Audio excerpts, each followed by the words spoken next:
Are we doing this live? Damn, how long it's gonna take you to roll the joint? Roll that shit like that shit smoking. Now then, let us see if you're as good as they say you are. Grab your dab rag. What's up, player? How you feeling now? Roll up a fatty and find your lighter. Get your ass back in line. It's Behind the Scene with Giddy Up. Live from the Greenleaf Studios. It's Giddy Up.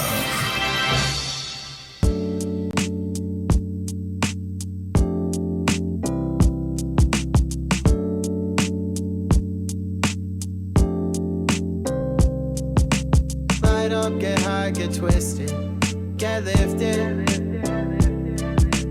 Light up, get high, get Ladies and gentlemen, thank you for joining us here in the Greenleaf Studio on our Leap Day podcast. This is Behind the Scene with Giddy Up. And I'd like to take a quick second to tell everybody before we start our first podcast how this all came about. We wanted to take everything that we had, all of our connections, all of our friends, and all of the knowledge that we have on the things of music, art, community, cannabis, and we wanted to put those in a format that you guys could enjoy.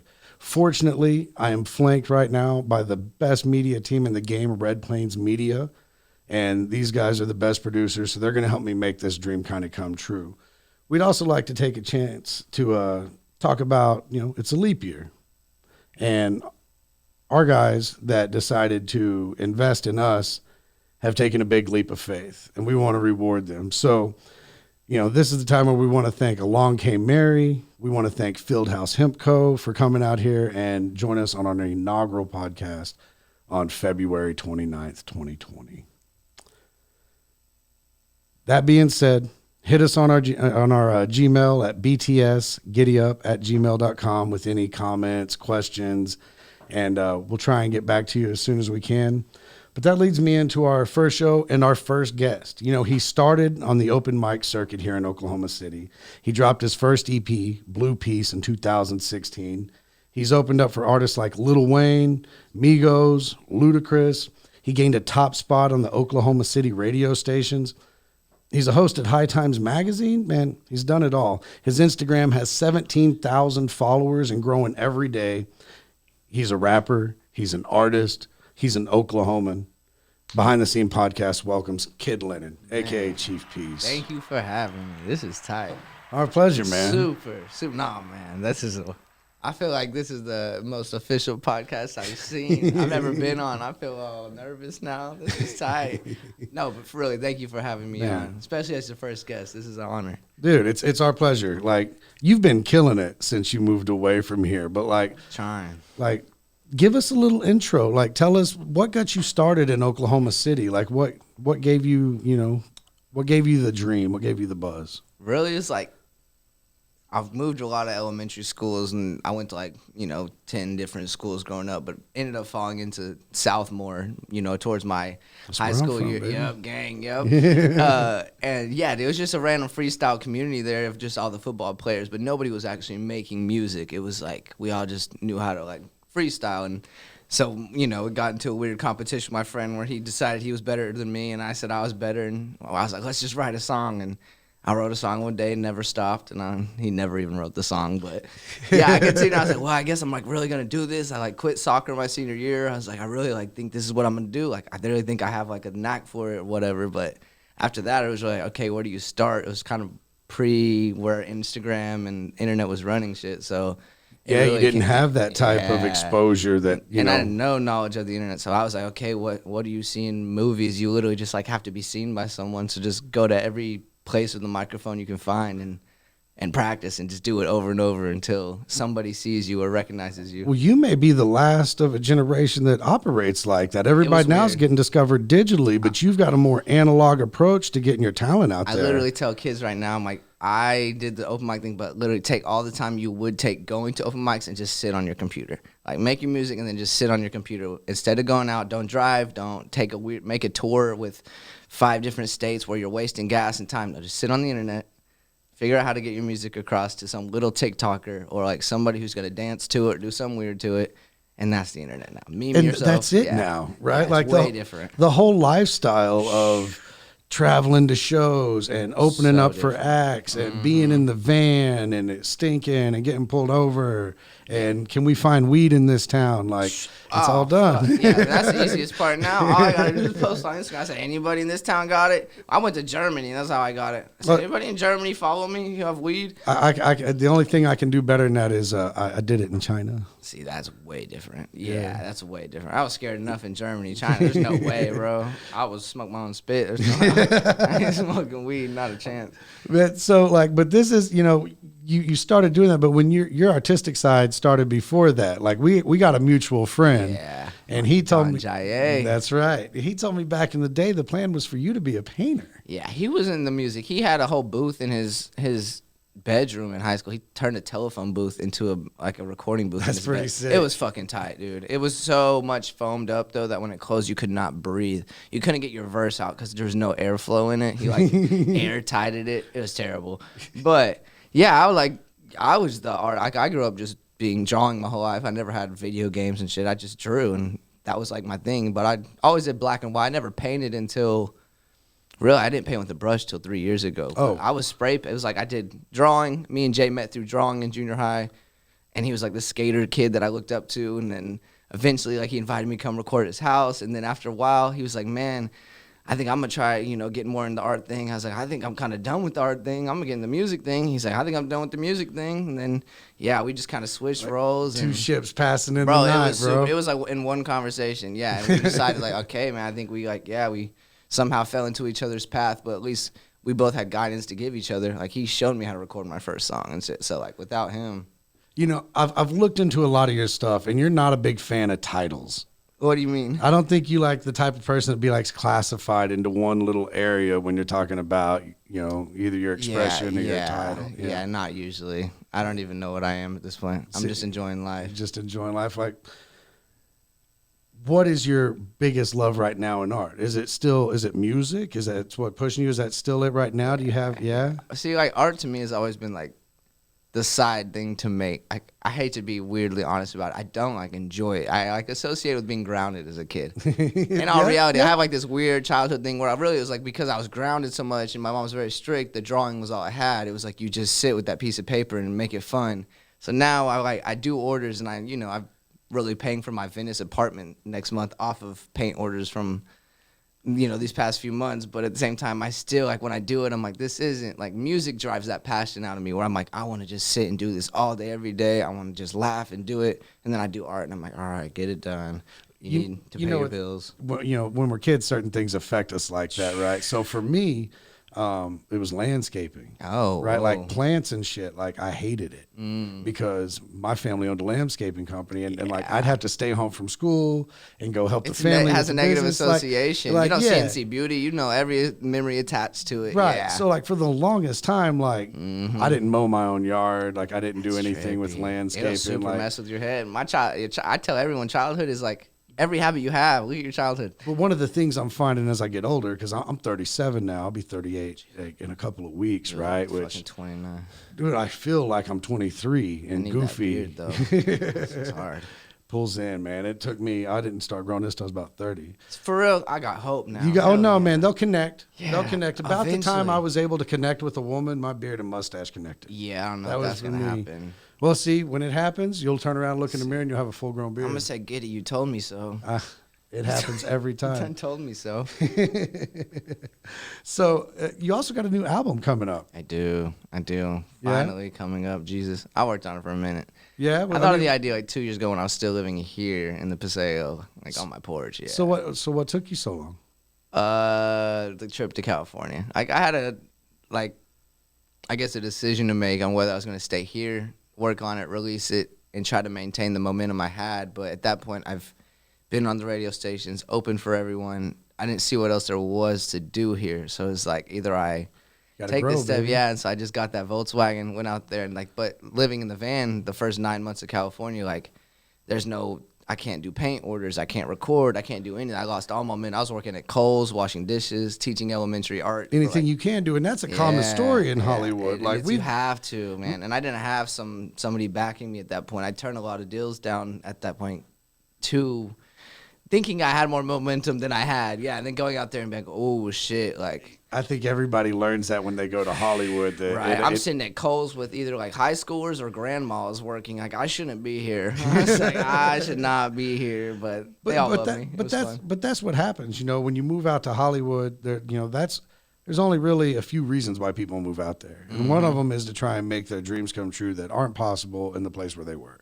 Yeah. And man, it is saturated with those people. Like, yeah, but they quickly stand out. Like whether even with this High Times or Red Bull opportunity, I do feel like I had like 8 friends out there 2 years ago when I moved. They're all gone back. Like they say you got like 9 months. Yeah, it's 9 months. It's all 9 of them. months. I was like, if you don't have that gut, and I was in my van the first 9 months, and they were in comfort. And to me, it's like, bro, like you just didn't want to be here. There's no plan B for me. It was okay. You lost your momentum, so there's not going back. There's no.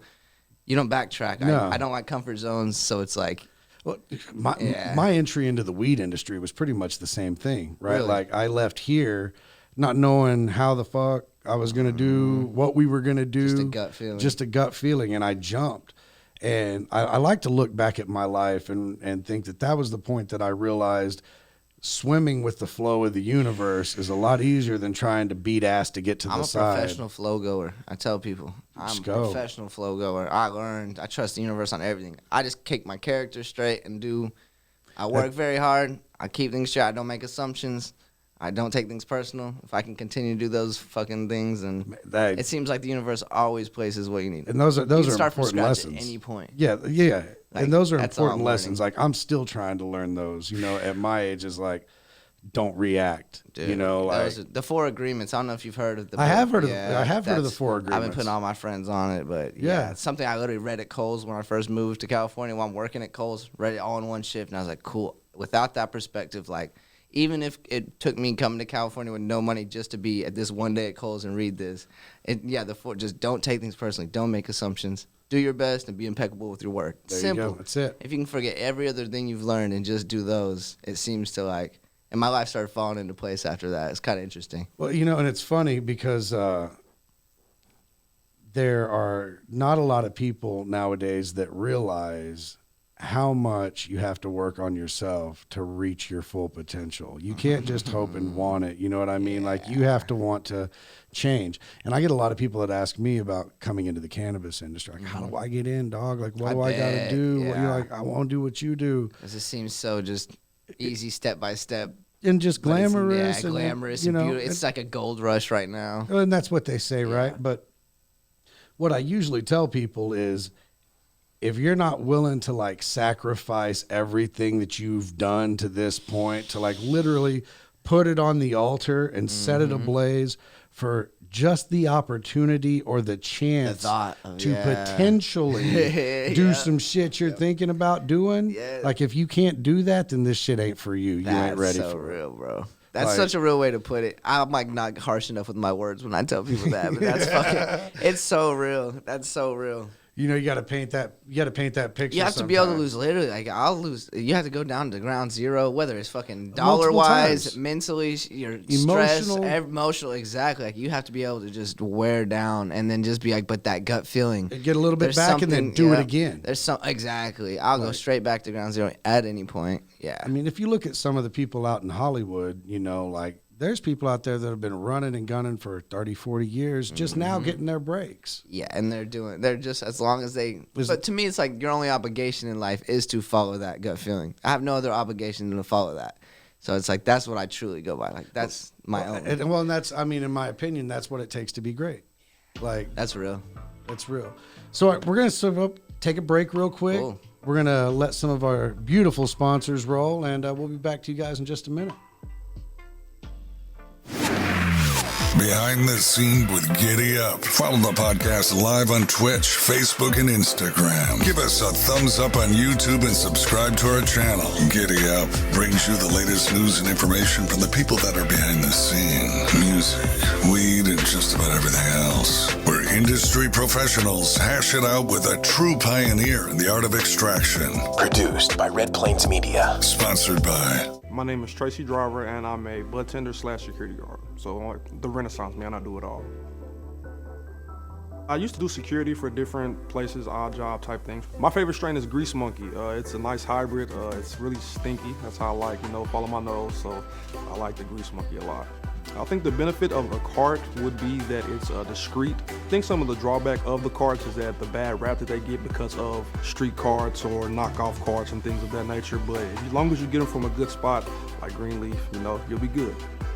Some advice I would give to somebody that's trying some edibles for the first time is that you can always eat more, you can never eat less. So, just kind of work yourself into it, give it some time for it to take effect and enjoy the ride, Some of the patient success stories that I've seen of people that have actually come in and quit opioids completely for the love of cannabis, so that's really been cool to see.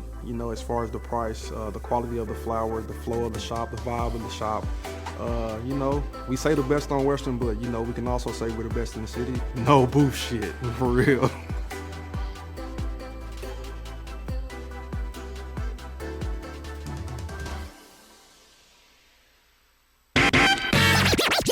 Behind the Scene Podcast.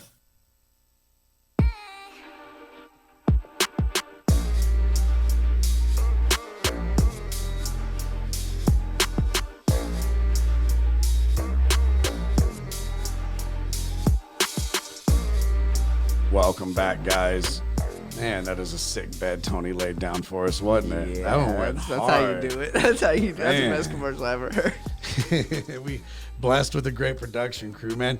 Rolling back into this, one of the things we haven't talked about yet is cannabis. The reason we're together, we're all brought together in this beautiful world. Tell me, what's your favorite thing about cannabis, just in general? I think people undervalue how good it feels to sit and talk with your friends and take deep breaths, whether the weed is there or not. We don't realize that we're sitting, taking deep breaths and talking, and it's always valuable. So I've always thought of weed weirdly in that way. I'm like, people have no idea. They're just breathing deep, and I'm weird looking at everybody, and they're just having fun. But, I smoke personally for my stomach. I have a weird stomach, have my whole life, have a grandma with Crohn's and emphysema. I've got similar symptoms of both, really, but it's a matter of me, Comfort. Yeah, whenever since I can remember, the stomach has been the problem of being able to connect with people because I couldn't focus really on anything but my stomach when I was talking to people. Holy shit, the hair's going I couldn't focus on a conversation growing up because, am I going to do this? Should I just put it down? Yeah, take it down, man. We'll take the baby Come into down. the studio and let your hair down. I like that. Y'all are welcome. Let those bad boys look exotic now. Look at you. All right, so. Lion mane. Yeah, just a weird stomach. Always growing up, never knew what it was. First time I smoked weed, I even told my mom, I was like, Mom, I was hungry today. She was like, what? I was like, listen, she's like, because she had been hinting, I think you smoke weed. I was like, nah. And I finally was like, listen, Mom, my stomach's hurt. I wouldn't make this story up about if something helps. We've tried everything, and there's no bullshitting about it. She cool with it now? Yeah, and that moment, she was like, okay, I get it. If you are able to eat and able to, because if you can't eat, you don't have energy. If you don't have energy, you don't feel like talking. My nephew, man, much the same. He has I can't remember exactly what it was, but he has stomach problems. Changes everything. And they got him his card just so he do that. And he's eating now, which before kid never ate. Bro, man. That's my thing. I would go days without eating because it's just I didn't get that feeling of hunger and that munchies feeling. I was like, that's what hunger is. I remember the first night I smoked, I was like, that's what y'all feel when you're always hungry as shit. I forced down food for the first 17 years. Wow. Yeah, literally. I was like, that's what hunger is. That's what hunger is. Bro, yep. And I've always go back to that. So it's my stomach. It's always my savior for my stomach at any time. What's your favorite strain? Just has to be indica. I don't really care. As long as some OGs. Yeah, because it's the stomach thing. It's I don't really need to be the high and in my head. I really just need, if my stomach's cool, I don't think about being high ever. Really? I could smoke before I do anything because all I think is, okay, calm your stomach down, then do what you know you got to do. Whether it's a show or whatever. I smoke before I do everything. Yeah, same. And for me, it slows me down. I'm an indica guy too, but I like sativas too. It just kind of depends. I use it, right tool for the right job. I'm not too picky, but he left me a note the other day. I'm staying at his house. My boy Mike over there. Yeah, he said, what'd you say? Be careful. It's sativa. He wrote a little fucking sticky note. He left me some nugs and put be careful because all my friends, I don't fuck with it. Don't even bring it over my house, bro. Weed with warning labels. Bro, he literally left me some nugs nicely with a little warning, by the way. And I looked at it, I was like, fuck it, I'll smoke it. I'm out. What's your favorite way to smoke? Do you like to roll up? You like bong rips? You a dabber? All my friends are about to roast the fuck out of me for this shit. Oh, man. I'm the weirdest smoker ever met. All right, so I break a swisher into threes, and I only roll, the the little third of it into like a blunt form and put it in the bowl of the bong with weed around it, like a time bomb.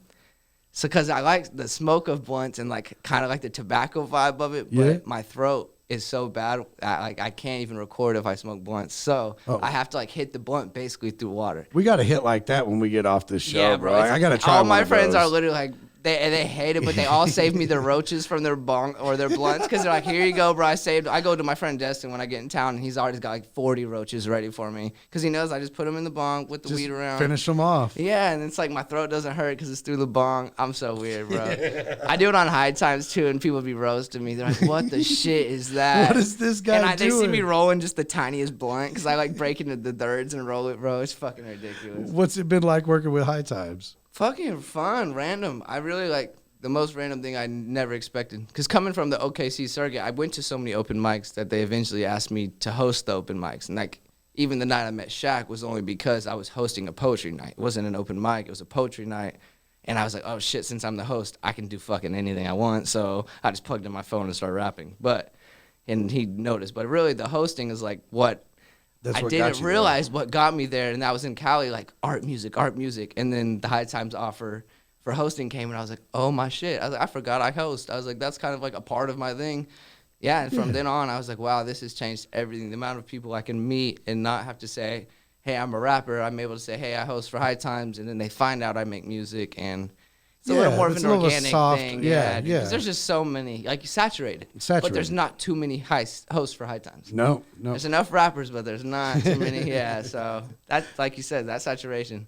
You cut your way through the crowd. Next time I win a High Times Cannabis Cup, bro, let's do an interview. Oh my god, I'm gonna be on town. I think I do it every Monday. Yeah. I was gonna say I'll be here this Monday. Maybe I can swing by. We could do something. Dude, that'd be fun. Yeah, every Monday at 4:20. We'd have to tune in. Yeah, that's right. You know what time it is? What? Right now? Yeah. If you want to know the truth, it's time for a strain review. It's a strain review. Can I get that dime sack? With Giddy Up. That's right. That's tight. That's right. It's time for us to do a strain review. Now, I picked a good one because I picked a heavy indica. It's a hybrid, but heavy indica. Hybrid's just fine. These all look so fucking nice. Is the Grease Monkey by Exotic Genetics. This is a Gorilla Glue number 4. Cost with the cookies and cream. What the hell? Look at the frost. I'm gonna take this whole jar in one hit. Exotic. Oh my Mike. lord, Mike. Sorry, I'm talking off cam. Exotic Mike from Exotic Genetics has been crushing it for years. Is that who's doing this? Yeah, that's one of his strains. I can't lie. I've been to a lot of dispensaries while I've been here, and I love them all personally, and no, not to name names, but they need to get from this guy, whoever it is. That's all I'm saying. Hit this guy up, whatever. No, I'll just get it from here. We actually grew this one in-house. This is one that we grew. What is he? He's the breeder. So, like, he's the one that made the genetics. I'm so new to, like, understanding how it's grown. Basically, like, he took and bred out the plants to make a very specific strain leaning towards what he wanted. That was breeding the Gorilla Glue number 4 with the cookies and cream, and the Grease Monkey. You just grow the plants together into just like you take the pollen, you take the buds, you paint them on, like you cross them up, then you grow them out right. Then you got to stabilize them so that they don't act weird, and you get the genetic line to where they're so much work to make it look that beautiful at the end. Yeah, in the end, a lot of work goes into it. Gosh. We're going to try this one out later, too, because this one is actually a super relaxing, super calming. Like, that's kind of what it's known for. And just super gassy taste. It smells so good. Yeah, we're going to have to bust up. Grease Monkey, guys. Exotic Genetics. That Grease Monkey look bomb. Exotic Mike knows what he's been doing. You know, he's Where is he? He got like an Instagram or something? Oh, yeah. You can follow him at Exotic Genetics with X's. Okay, cool. It's Exotic Genetics with an X. Swag. Yeah, he'll... Shout out Exotic Mike. Exotic Mike. Everybody in the scene knows Exotic Mike. He's been putting it out. Like, I don't know how many from years. Here? No, he's from Washington. He's actually one of the predominant guys in Washington with Exotic Genetics. He's been on it then, undercover. So how you learn to grow so quick, boy? Yeah, where'd you learn them tricks at, right? Dude, I'm sorry. Oh, you're good. Oh, shaking the jar. I know. I'll shake the room. So, like, you've been living in Hollywood. Like, you got any funny smoking stories? Like, has anything while you've been Smoking besides getting roasted on High Times. Dude, that's the funnest part. I love fucking getting roasted. It's the funnest part of High Times. It's all love because they're all funny. They all know that I'm laughing it off with them, bro. But really, the funny, like, I go High Times usually like once a month to Venice and just go for it. I'll just bring a bunch of blunts. I'll like make random people play baseball, or I'll set up like a weed obstacle course or some random shit. You got them out there doing jumping jacks. Yeah, and shit I'll like for literally blunts. have like skaters. They'll have to hit the blunt between each trick and play like skate. Where they like, yeah, so they have to hit the blunt, try a trick. Yeah, and it slowly just progresses into the bullshit. It's like the worst game you've ever seen. Dude, you sound like you've got a real creative tip for content too, especially in the small window and like hosting their social media. They didn't give me any direction. They kind of just like, in all reality, gave me the password and said, go for it. Even the first day, like they just brought me to the beach and like recorded me. And when I was done, like, cool, we just want to make sure you didn't freak out. I was like, what? I was like, you put me in front of 3 million people almost to just not freak out, to see. Like, yeah, that and then sounds a little risky, bro. They're like, cool, here's the password. Do it every Monday, 420. I was like, and I just do anything. I'll paint. I'll do smoke song reviews. I'll go to a farm. I'll do whatever. Dude, that's sick. It's literally the coolest so thing. Sick. Yeah, out of nowhere. And it's hilarious. I mean, yeah, especially with like my mom who is still a teacher and was always halfway against weed. I'm like, look how beautiful this life turned out because of this one plant that really honestly helped me from the beginning, from the first hit. It's the truth, bro. Yeah, I made her laugh about it. She won't smoke. I'll get her one day. One day. We'll design a nice little softly spoken strain. Mother's Secret strain. That's what it's going to be called. Well, actually, I think we have a strain called Mother's Tongue. We'll have to tell her. Maybe not the Mother's Tongue. Yeah. She's got an intense tongue. She got a real intense mouth. We don't want to smoke that. I love the mom, though. Shout out, Mom. Love you. That's like before we were actually going and we were setting out getting up, every camera angle, he gave a shout out to Mama. So we're going to take the time now, let you give your mom a good shout out. Bro, on all reality, it's been such a habit to like, that's how I check myself in the camera. It's like check 1, 2. I say, hey, Mom, just to see. And then now I've realized that she hasn't watched one of them because she's so like out of this loop of the internet. I'm like, you have thousands of shout outs that you're going to see one day when you realize how to work your phone. Like, give it to her. Give her a shout. Make this be the first one that she sees. I'm going to show this to you later either way. I love you, and I'm proud of how you handle life, and I know that we had an intense past, but in all reality, you're the realest mom because I don't even know why. That's just mom shit. Moms do mom shit. They're there for you when you need it. And I realized that later on in life that the character she built for me has slowly developed me into something I can be proud of. So I thank her for that for sure. There you go. Mama Lennon.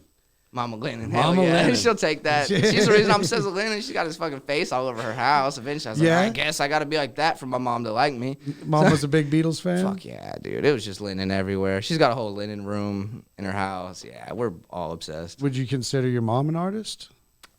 She's fucking amazing at drawing. My dad is actually a DJ. Like, so it's like my mom's an English teacher, dad's a DJ. It makes sense that I know how to rap. Yeah. Eventually. Yeah. I probably should have noticed sooner, but your mom's over here taking notes on your grammar.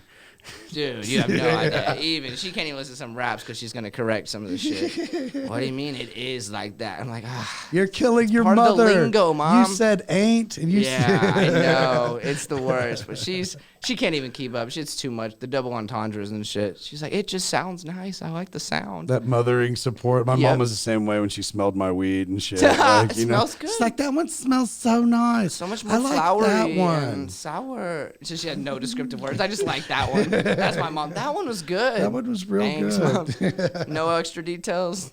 Mothers. I love it. Shout out, Ma. Shout out, Mom. Yeah, she's out in Cali now. She moved out there a little before I did, but she was in a whole different part when I moved out. Cali's there. a big place, man. Yeah, it's like she was in a whole different state, basically. It felt like, but she would like when I would visit her the past few years before I moved there, she would give me weed like when I went to town so that I could smoke before dinner and shit. So how many people when you got out to LA, Hollywood area, hit you up and was like, "Hey man, I'm in LA, let's hang out," and you're like, "Bro, I'm 3 hours away from you." Literally, I'm like, it's not. You can't even Mike over there. Yeah, literally, it's like he's like, I'm coming to Disneyland. I'm like, cool, that's 4 hours from me, but like I'll swing by. Have fun, baby. Can you kick us up from LAX? Okay, cool. So now I got to drive 2 hours there, 1 hour through the thing. And we talk about moms. My mom flew out to LA to visit me, and she was like, "I'm at LAX." I'm like, "Cool, get an Uber." Yeah, come to the house. Nah, Like, that's all. I'd rather pay for your Yeah, I'll Uber. pay for you, but like nobody picks anybody up from LAX that's Not from worth there. it. And I was doing it in the van, thinking my van was gonna break down the whole time sitting there. You got to fly into Burbank, baby. Fly into Burbank. All right, we're going to take a quick break. Shout out to some of our sponsors, get some action in here, and we'll be right back with Kid Lennon. Sorry.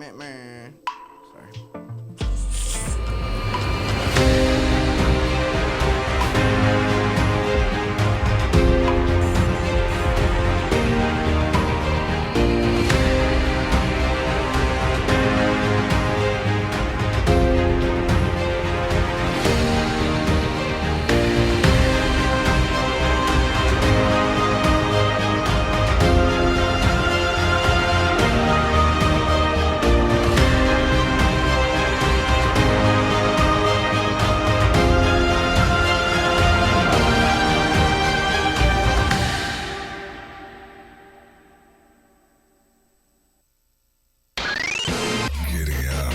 Behind the Scene Podcast.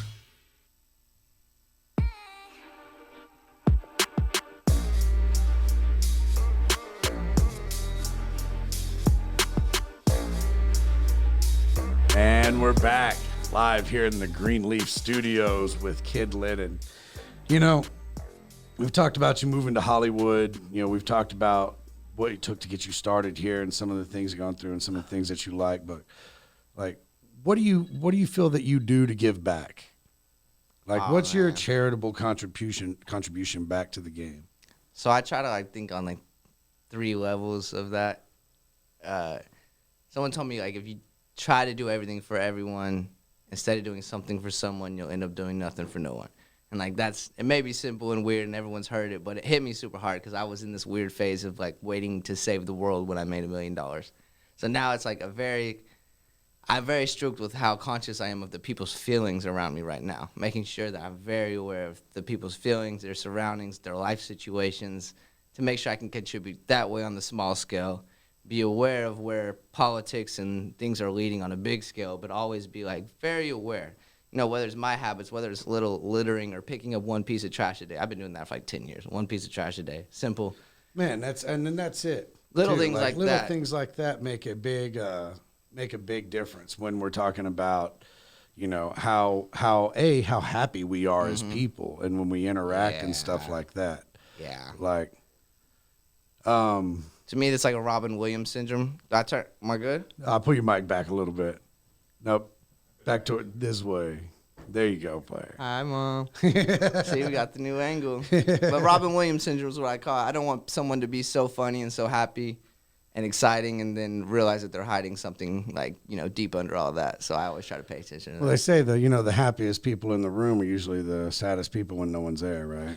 Yeah, that's what I like. That was me as a kid. I was always the class clown. Right. That's why I want peace so bad, is I was a very sad, angry kid, and eventually you get so tired of being angry and sad, you just want that peace, extreme.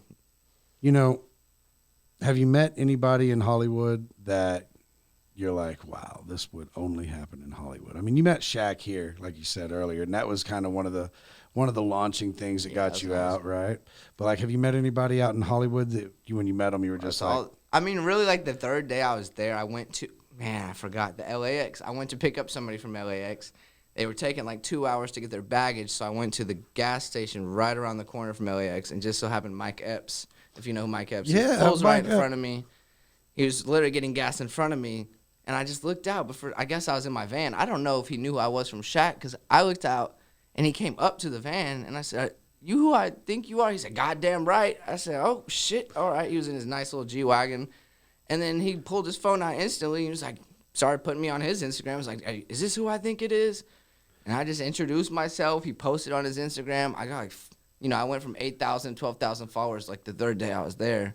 I was like, that just doesn't happen in Oklahoma. No. He was at the gas station in front of me. He did it, got my number. Randomly was like, I want to introduce you to Dre one day. Got my number. I have his number. He texted me just so I'd have it. And since then, I'm like, when it comes time. But that's one, magical. That only happens in Hollywood. Dude, and you have to be ready for those moments. You have to. Dude, I made friends with a prince. A bona fide prince, royalty and shit, bro. That's goals for me. Yeah, I'm like, how does that happen? I'm trying to become the celibate sex symbol out here. Let them know. I'm working on it. How's that going? Just growing my mustache. That's about all I'm doing to work on it.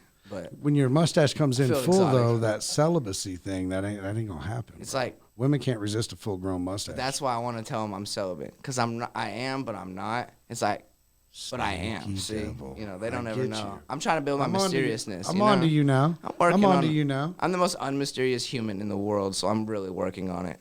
I'm so blunt and blatant and like clownish. Yeah, you always know what I'm thinking. But now that I got this thing, what's up? I mean, look at that. Gosh, that light really. It looks so. Then thick. it pans to him with his huge ass full face.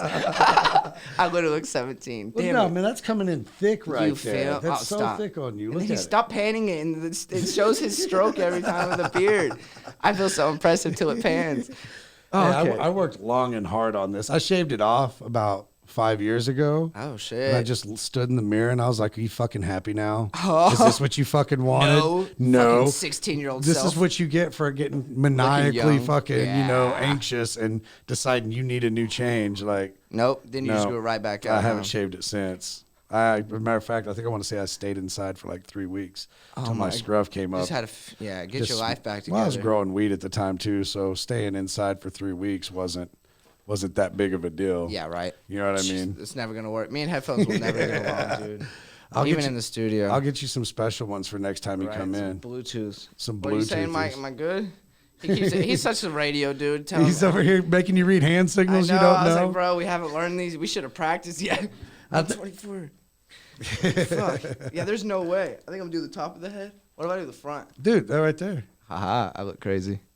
You do look a little crazy. I think this is what people do. Oh, yeah. Yeah, that's it. That's what they do on the radio. I've seen this. I look cool now. Now, dude, it's funny how you switched from that right there to I was cameras. back to pro. Dude, look at that camera. Oh, my God. These angles I look. Look at this studio. Yo, congrats, bro. For real, for real. Thank you, This man. is how you do it. We worked hard. We It needs want to to be done pro. right. It's going to get traction so quick. That's how it goes. Well, When it's done right, it's done right. Greatness always, like, shows. We only hope that, like, the people that we bring on, people are wanting to hear, find interesting. Like, and it's funny because you know what people want to see? They want to see Kid Lennon fucking with his headset, trying to wear a headset. Like, that's the type of stuff that. In my life, that people, did you see that video? Watch any studio session of mine is miserable. Oh my God, bro. And I can't wear it down because then I just get hot. If I'm wearing a hoodie with my hair, it's crazy. Man, tell me about your new album because you got a new album coming out. You said it's taken you a few years. Yeah. Like, what are you dropping on us? It's called Letters to Lennon. Originally, it was just called Kid Lennon, which like was gonna be by Chief Peace as Kid Lennon when I still went by Chief Peace, and I ended up just evolving to taking on the Kid Lennon name, making the album called Letters to Lennon, and it's just kind of like a storyline about a kid who used to write letters to John Lennon as a kid and try to get a hold of him, and the night John passed, he ended up just kind of taking on the mission. Yeah, I think John had a lot of things figured out towards like the end of his life. He had like a very good understanding of how to use pop culture and marketing and all these things for peace. And so to me, it's like we talked about this earlier. The groundwork's already laid for what I have to do right now. I just have to kind of follow the footsteps he already laid because he had it figured out. He just was taken out too early. But yeah, to me, I really think things were like clicking on. Okay, you use pop culture, you use marketing, you use these like weird things to get the real important message out. Yeah, and get it out there. And so to me, that's kind of the basis of this Kid Lennon. It's like Letters to Lennon were the. Is it going to be a noticeable difference from Blue Peas? Like, is this probably? Nah, Blue Peas still had like I think John like the whole point of Blue Peas was a John Lennon sampled album. So like it was all about this interview with John, who when he talked about, if we're gonna think about how many toothbrushes there are in the thing, they're all work the same, but somebody just wants a new kind. But if we're gonna sell this like new soap or this new blue toothbrush, we're gonna sell Blue Peas. If we just have to market it to housewives and shit to make it like talked about, and it's like you have to choose between war or peace, just like you have to choose between red and blue soap. No, this is like a product. Do you want this in your house? Do you want it talked about? Should we have billboards that just say take a deep breath rather than trying to sell you something? Because peace is the most valuable thing you can get. Yeah, and so it's like we need some of that to bring some balance to all of this, man, because it's very one-sided right now on on everything from being super partisan on politics in our country right now to just massive consumerism. Yeah, just creating like a peaceful dialogue for those things, but like taking proper action, I think is like kind of my my whole. And is that part of weird your goal duality. with your music, like Yeah, to that's bring the that whole back? goal. But right now, I think it's time to just like have fun with the music a little more. I took Blue Peas very seriously, and I got to the point where I realized John wasn't 25 talking about Imagine.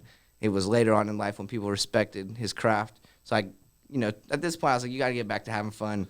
Doing this, why you started it. You did it because it was fun. Experience the stuff you're going to learn from. And people see those things, that's why they attach, and then they'll want to listen to the message. You can't just put the message first, and I think that's kind of where I think that's kind of what I was going to is like, because you got a couple years between it and you got a lot more experience between it, right? So like that maturity, is that shining through on there? Is like the struggle a little more present because you've been...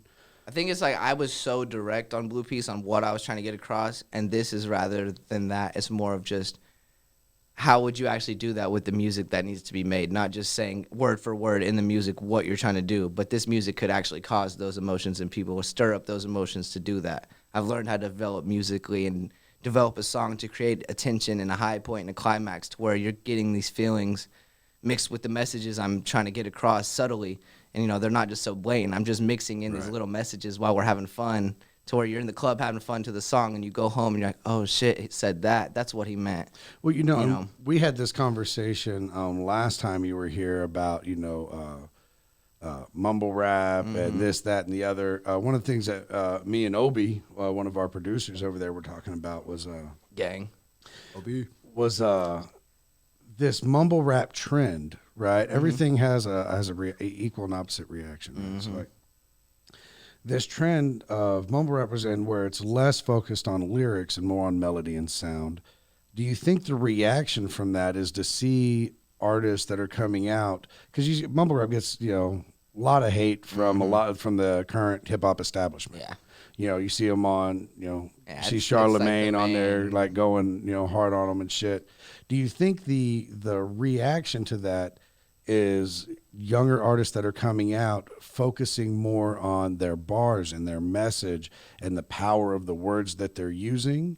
Within melody form. That's where I think it goes. It's like, okay, cool. Now we know that as rap only became a thing because it was like we needed something different. It was so different than regular melodic music. It was a good break, and we had to sit and understand what this person's saying and the knowledge behind it. But there's only so many things you need to say. These people have established it for us. So it's like, okay, you don't want to say it the same way over a boom bap beat. There's only so many ways you can rap on a boom bap beat. So let's find out how to melodically turn these messages that they established for us. And that's my thing. It's like we can take all the Jay-Z. You listen to Roddy Ricch, he's speaking on the same things Jay-Z was, but it's in melody form because he was raised in a gospel household, and he was able to bring these different, everybody, we're in a generation where everything has evolved in the internet. We are exposed to every genre of music. We want to hear it all almost in one song. And it's like we literally you can hear like a gospel influence, a rock influence. There's so much emo influence in hip-hop. Then there's trap drums from the South and Atlanta style. It's like, I think hip-hop is becoming to where you can't just rap now because it is a worldwide thing. It is a multi-generational thing. And to see the guys that are hitting, it's very eclectic in the mix of their beats now. Like you see a lot of these different influences. It's cool to me. It's fun. Yeah, I mean, Roddy Ricch is blowing up, bro. Yeah, and Roddy, to me, it's like, okay, cool. You can get. He's got extreme, he's been through enough to where he can speak on things properly. And his melodies aren't distracting you from that message. Right. I mean, I think mumble rap did distract for a while. It's like, okay, you're distracting from why we like this, but if you can find a good even ground, I think there's people who are doing it right. I think I've seen a lot more of it nowadays too. Is like because it's got the same. It's evening out again. Yeah. It's like it went too melody and it was too rapidy rap, and now it's like, cool, man. Like I'm getting it. That's the yin and yang of this art that you live in, bro. It's beautiful. It's fun. It's hard to figure out as an artist, though. You're constantly trying to navigate not to go to this one way, but also do things that you enjoy making. What if I want to make a mumble rap song? Well, see, and that's one of the curses of success is like you get put into these circles where you don't have the same perspective on the shit you're doing, right? That's interesting. So, like, I think I noticed that about being in Hollywood, and a lot of the people that I worked with is like, y'all only getting this real type circle of feedback. Like, because you know it's safe.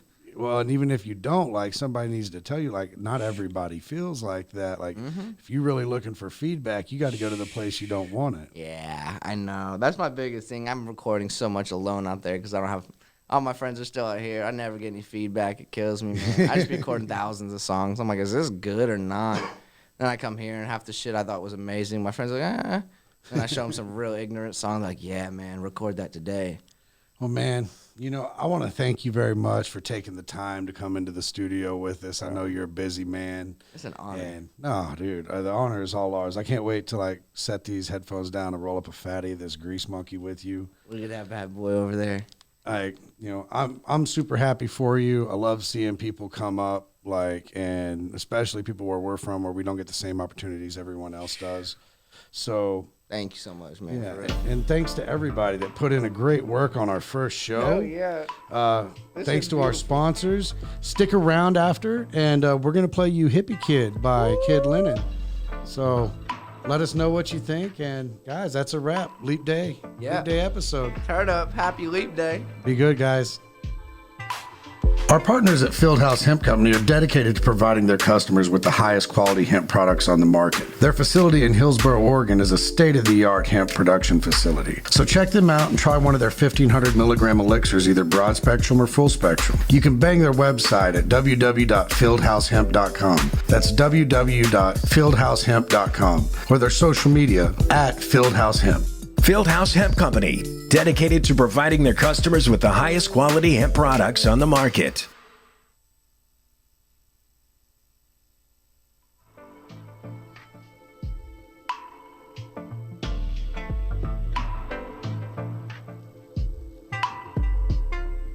And we're back because I smoke weed at my job, and nobody even told me, whole production team, nobody told me that was not the last segment of this podcast. I beg to differ with that. I was going to say, they I did. beg to differ with that. They're going to get you. Yeah, I beg to differ with that. I wasn't looking at hand signals. I can't tell you. We've got another segment and a hand signal. Like, I don't think there's anything that exists. It's so hard. Right? Yeah, we got off instantly. They're like, we was ready to go it's smoke. Hard. That's what I was saying. We were rushing. That blunt sounded too good, or that joint. So we're going to start right now with that, and we'll finish this segment out. I'll have this twisted up. We'll be ready to go. Let's go. So, like, let's go back into it, right? Let's go back into weed. Like, what is the future of weed in your mind? What do you see our government doing? What do you see the next 10 years of weed looking like in America? I don't even really think I've thought that deep into it, because I think I used to assume. Just like right now. I assume 10 years from a few years ago, it wouldn't just now be getting legal. It's like, I don't know. I figured when I was 15, it wouldn't be legal till I was 40. So now I'm like, well, shit goes quick. Shit goes quick. I just know we got to pay attention to the recycling side. Stop using so much fucking plastic. You know, that's one thing that we've done. We've stopped using the pop tops, and, you know, a lot of people need to look at the waste, and the regulations around this inspire so much waste. Really? Yeah. You know, there's a lot of things about the weed industry that I would personally change right now. You know, what's the most major thing you think that's like wrong with where things are going? Man, testing. Oh, really? My man. That's nice. My man with the paper slide. Hell yeah. That's what I'm talking about. All right, we're good now. I totally forgive everybody for letting me look like an idiot ending that last segment. It's all right. We're all back on even kill. I love it. Pre-production. Pre-production. No, testing, man. Testing right now is one of the biggest fallacies in cannabis. We're constantly enlightening the patient that comes in searching for the highest THC count. You know, I know all the ways that people do their testing samples to pass or to alter, you know, like. Really? Yeah, people like dust their flour in keef and then send it off to get tested. Smart's fucked up. I mean, it's smart, but fucked up. But like, you think about microbials, right? Like we do microbe tests on this. Throw your weed in the microwave. Throw your weed in the microwave and microwave it, and that'll kill microbial life. You can pass a crop that shouldn't be sold with the use of a microwave. How are they supposed to get? How would they change this though? Like, how would you even be more strict if there's so many ways around the rules. Well, first you got to get everybody playing by the same standard, and that's one thing that already doesn't happen. There's so many variances in the testing samples or the testing standards between each company that if I sent in this weed right here, we just homogenized it and broke it up to roll it in a joint. If I sent that out to a testing company as 8 different samples in each little jar, I'd get a different test result on these all coming back. You know what I mean? And there's no real oversight. There's this weird misconception, I think, amongst regulators that just because somebody wants to get into the analytical side of testing, they have a scientific mindset. Someone zoom in on his joint. Sorry. That is the most weed you could ever put in a joint. What the hell? I could not.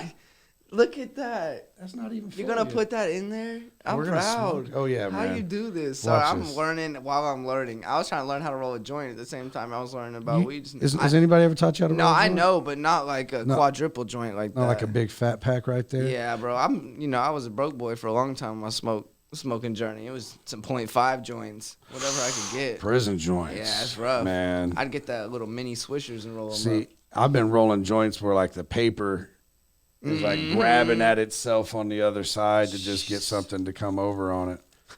But no, testing, they think that testing is, all these scientists getting into it. And most of the times it's companies that bought a $40,000 piece of machinery, have no fucking idea how to use it. Yeah, I picture this fucking lab coat dudes like, all right, you passed the test. And that's where they get you. And it's really not like that. We're fortunate in Oklahoma to have a couple of companies that are professional and got chemists working, but there's just as many here that have no real experience and they don't really care one way or the other. So there's not like a national testing thing? No, there's nothing like that, and that's the big problem. Yeah, and there's just so many ways around it, and there's really little to no recourse, because it's almost impossible for them to prove, right? Like, damn. So like, well, that's a weird thing. That's a perspective. I'm glad you put that out there, because I gotta get shit. Oh my god, I got like 19 calls.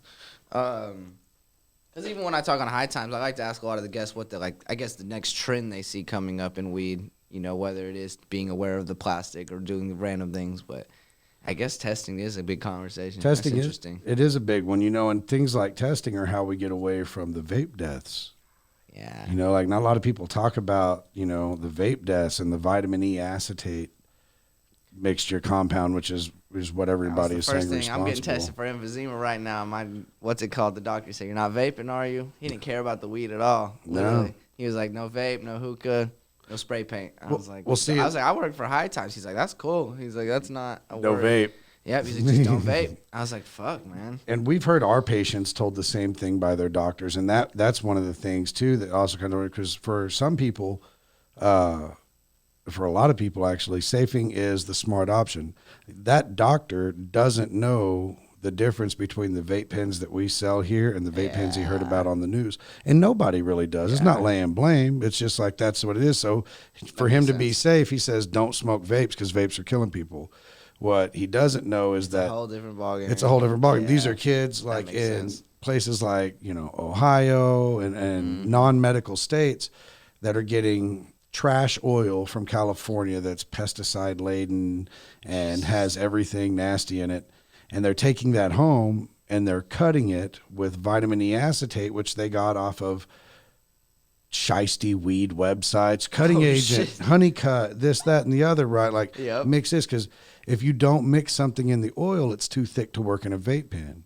Then these same kids, they get on DHgate and they order 20,000 cartridges in the packages of people like Kingpin, Brass Knuckles. So it looks the exact same as the shit, and then they fill it up and sell them on the street. That's why, because I literally see like California at the weed maps, every comment's like, "It's not real Brass Knuckles. It's not real." I was like, "What do y'all mean?" It's like, are you getting sold? So they didn't just put it in the same package. Yeah, so like my homeboy David's one of the owners at Brass Knuckles. If I'm not mistaken, that's also Exhibits affiliated with them. And my dude David sold tens of millions of dollars worth of vape pens, and that popularity was so popular.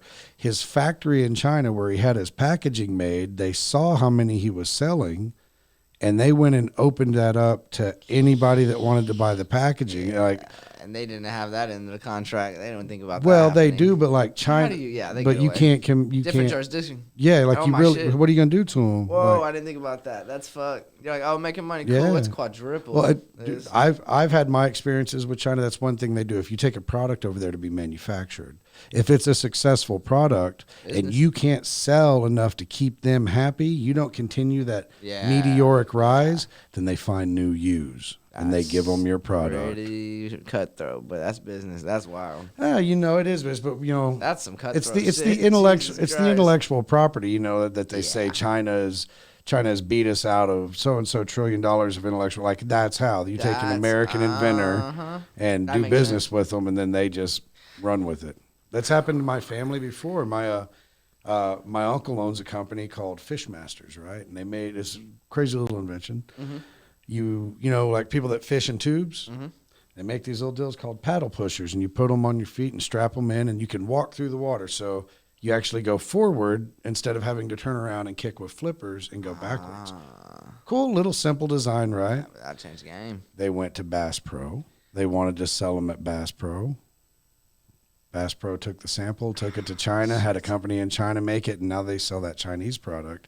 And they're completely, you know, absolved of it. Like, you know, that intellectual property is everything now. Well, and then you look at, you know, my uncle isn't a huge company. You know what I mean? He's actually, you know, like small town American inventor, right? Like classic shit. Right, like the classic American dream: make a design, make millions.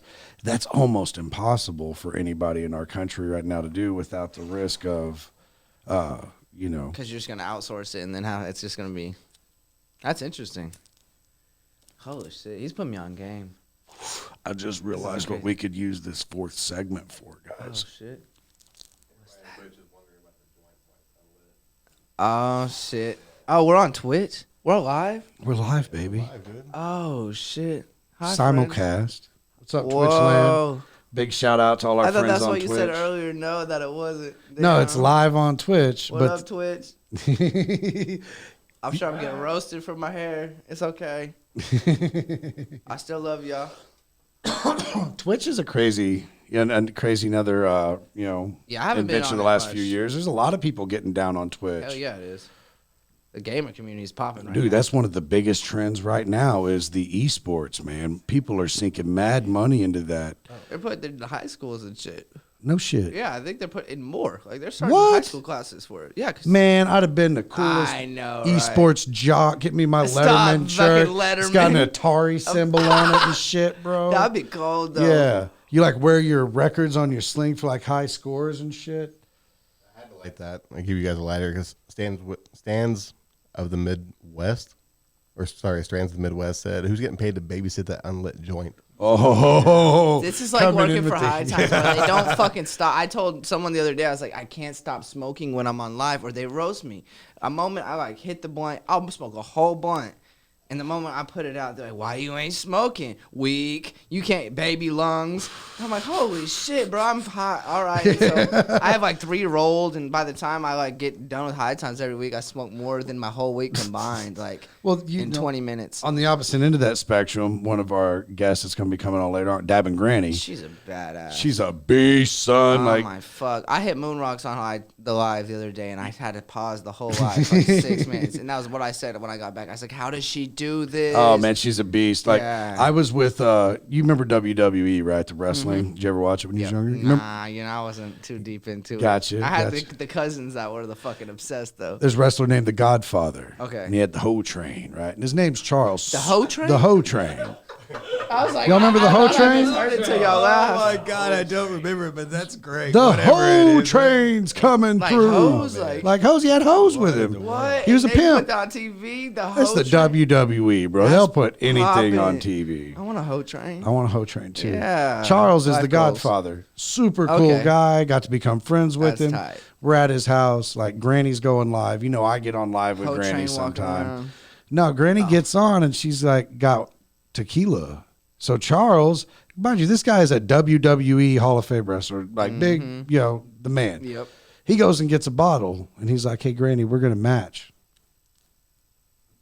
Bad idea. Bad idea. No, not a chance. Not Dude, a chance I would have heard. Me and Charles were literally needing help taking care of us, and Granny was sitting there laughing at us. Dude, we probably took like 6-7 shots immediately, bro. She's chilling. And she's over there shot, ripping down, dude, Even with the dabbing. shot? Oh, She must have been like the most badass, like party to person. oh party. yeah. Still to this Still day. to this if you can day. hold that, She's at out that- partying with Mike Tyson right now at Champs. She likes know, Remy. she's so Remy is what she likes. Yeah, have you No have you way. seen? Of course, She does. she's a bad bitch. Have you Sorry seen if the- I'm allowed to say that, Granny. Have you seen the video of her taking the huge dab, takes a shot, and then chugs a beer, slams it down, and then blows the smoke out? Shit, I'm good. I bro. tried My that whole night once, would be ruined. and I puked and simultaneous peed on myself just a little bit. Yeah, a little bit. Of Just dribble, a little bit of pee dribble. came out. Bruh, she's a badass. My whole night would be ruined after that. Well, I love cannabis influencers. They're fun. Good, bad, and ugly. Like, Oh yeah, there's some crazy ones. there's some crazy ones out there, but for the most part, It's crazy how many people think that other people want to watch them hit a dab. There's so many. and what about dabbing this, and bro? Yeah. When I show you my Yeah, dab and I yeah. put my hand up so Every you got time. a little bass. Every time. It's super cringy. I know. But I you think know what? Granny's the only cool one. It's like she's so swag with it and fun and relaxed and like not awkward. Like she's there's got so a many formula. awkward ones. Yeah. Yeah, that's Yeah, what I'm like. definitely. But there's so I'm like, y'all really think I want to watch you hit this dab? Like I don't even like watching myself hit a dab. I look miserable. We used to She plays it off cool. give everybody shit because like people hitting hot and hurty dabs, right? And like hitting dabs way too hot. Yep. So we used to tease everybody like, yo, if I can see your torch in the video, you're hitting your dab wrong on fucking camera. Shit. Wait. If you can see it. Yeah, if you're torching on the video. Oh, they should have The already video been can done only by be the 60 time. seconds Oh, long. yeah, so that's you got to smart. let it cool down for We 60 heads seconds. are so funny. They're so smart. Yeah, that's how you get caught up. What did I heard the torch getting shut off when it started. What? Holy shit. Oh man, we got to put this in a pipe. Hit it like you hit it at some point. Oh, let's do it, bro. But we're gonna shut it down now, guys, because now it is the actual end of this podcast. And as we get to do more of these, I'll get a little bit better at them every time, and I won't do things like that.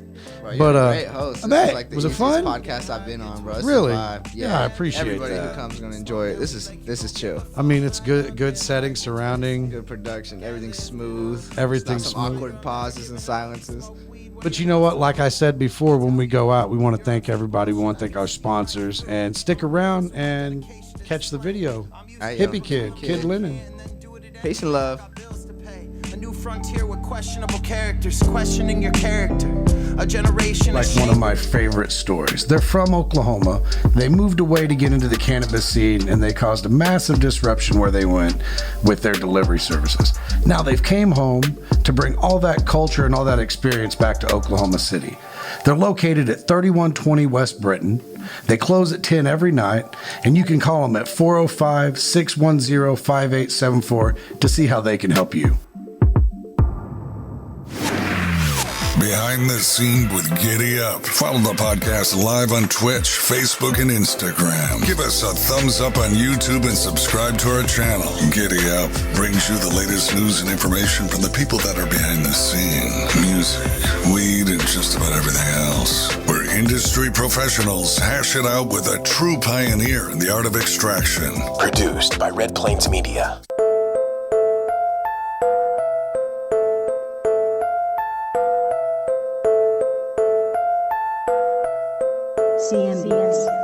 Look, I told you I'ma get it till it's done. I told you time is money, so don't spend it like a bum. I said I got it now until I gotta get to running, so you better understand that I don't do this shit for fun. And now you ask me how I got to pop without a gun. It's cause I got that wisdom like a papa had his son. And yes, I keep my message proper, plus I keep it blunt, and plus I got the confidence to keep me somewhere near the front. Never front, I keep a tribe around me in case I need to vibe. Burning for the friends I lost with somewhere in the sky. Every blunt that I burn, throw the roots onto the grass. Give it back to the people that inspire me to rap. It's got me thanking Mother Earth for glowing Mary Jane. It's got me thanking Father Time for giving me the space. His space is hippie needed just to find out what to say. Straying from the ignorance while addressing all the pains. Why they say that I'm that hippie kid. That's why they say that I'm that hippie kid.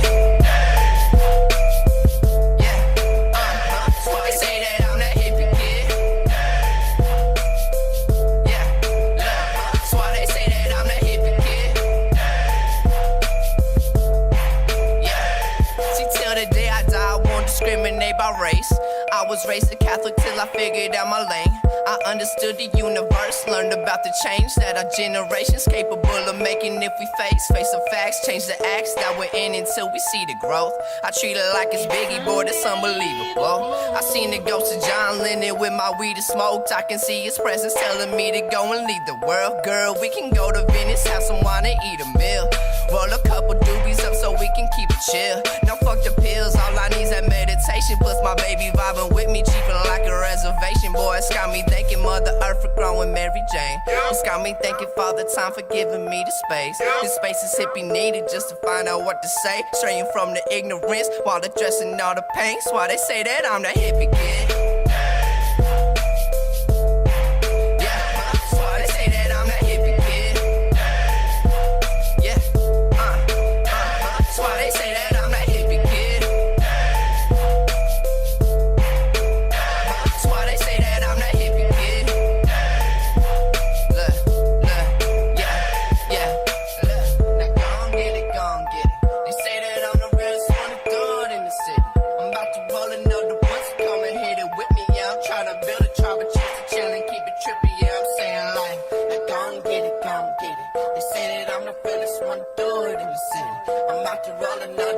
Come and hit it with me, yeah, I'm tryna build a tribe of chiefs to chill and keep it trippy. That's why they say that I'm that.